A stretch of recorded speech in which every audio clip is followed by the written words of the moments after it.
Welcome to the sewers of Oraistedearg.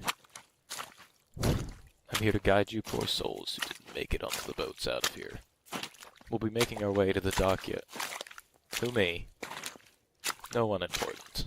You can call me the librarian, or the record keeper. Now, where was I? Oh, yes. We'll head to the dockyards and take the boat I have hidden there out of here. Get you all to Kingston. Shh. Patrol. Stay quiet.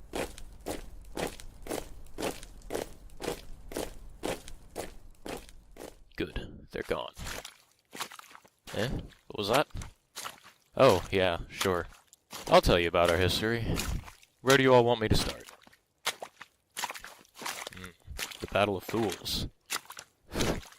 Quite a bit of history to tell, but here we go. The Battle of Fools.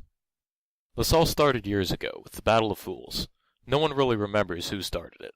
Everyone will say it was the other guys, or it was for a good reason. What I can tell you is someone got greedy, and wanted more than they had. The fighting was brutal, as neither side was experienced in warfare. Slowly, we refined and improved our techniques and technologies, and became more efficient at killing. As we improved and developed, so did the Perrys, but not fast enough. They put up a good fight, but it didn't matter in the end. We beat them down and pushed them back, straight to the coast. I still remember the victory parade we had in Oraistedearg, when the fighting was over. We were harsh. Some would say too harsh, others not harsh enough. But whatever our mistake, we grew complacent. The Queen's Rebellion. They hit fast and they hit hard. We were driven back all the way to our original borders within a month. We fought back hard, but we'd been caught with our proverbial pants down, and those damned Perrys took full advantage of that fact.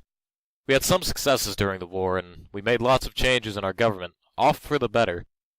Regrettably, towards the end of the war, a number of our own officers were put on trial and convicted for crimes against humanity. Between this blow to our morale and the lack of supplies to the front line, we were pushed back to the capital. The war dragged on and took its toll on both sides. After beating us back, the Periwinkles fell back to their own borders and consolidated their forces. We used this opportunity to rebuild our land and to strengthen our forces once again for the inevitable return to conflict that would come.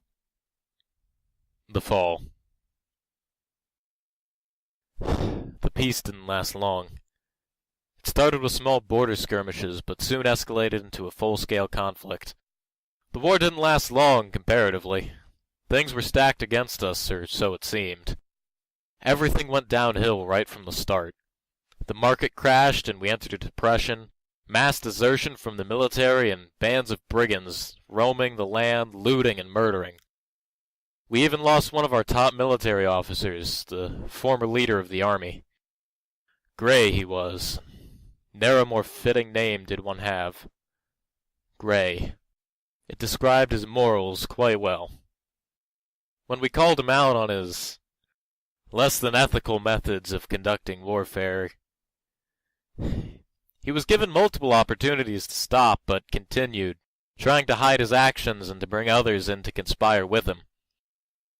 Eventually he made an attack against other government officials, declaring them traitors for trying to stop him from doing whatever he felt was necessary to win. After being put on trial, publicly exposed and humiliated, and sentenced, he went mad. He broke out of his cell and set out for revenge. He made it all the way to the Capitol building. When he went after the council members, the Minister of Intelligence and Security shot him on the spot. He was killed instantly. It was a hard time for all of us, but we did what we could and carried on. The rest of the war was insignificant. Defeat after defeat after defeat. We were driven back once again to the capital, and this time the Perrys weren't so kind.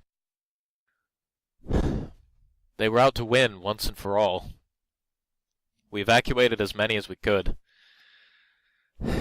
Took them out on the first fleet, but so many ships were damaged in the fighting. We could only take so many with us, and the rest got left behind.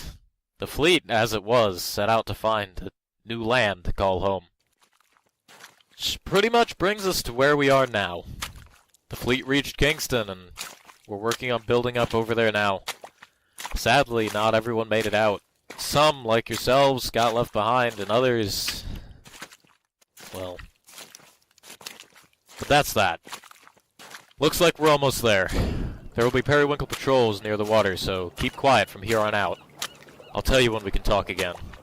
Remember, we wade through the darkness together, and I will be your guide.